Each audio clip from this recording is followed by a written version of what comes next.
নমস্কার। আজ কোথায় গেলাম, কী জন্য গেলাম আর কি করলাম সবটাই জানাবো এই ভিডিওতে। গেছিলাম আমার কলেজে।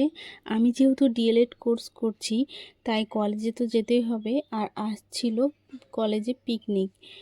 তো কলেজটা আমার বাবার বাড়ির খুব কাছেই, এটি মাত্র 2 মিনিটের হাঁটা পথ। তাই এখানে ভর্তি হয়েছি আমি।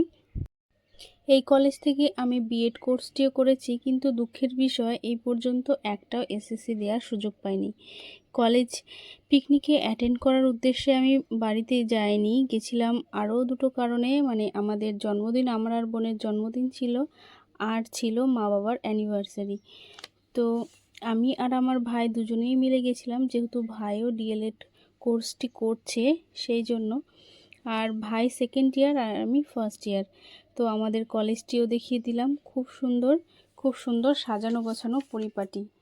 আর পিকনিক অ্যাটেন্ড করতে অনেকেই এসেছিল। তো মেনুতে ছিল ডিমের চপ, রাধাবল্লভী চানা মশলা, সাদা ভাত, মুগ ডাল, সর্ষে পোস্ত পাবদা, চিকেন, আর ছিল চাটনি, পাঁপড়, মিষ্টি। বেশ জম্পেশ খাওয়া দাওয়া হলো। এরপর আমরা বাড়ি চলে আসলাম। কেমন লাগলো ভিডিওটি জানাবেন। ধন্যবাদ।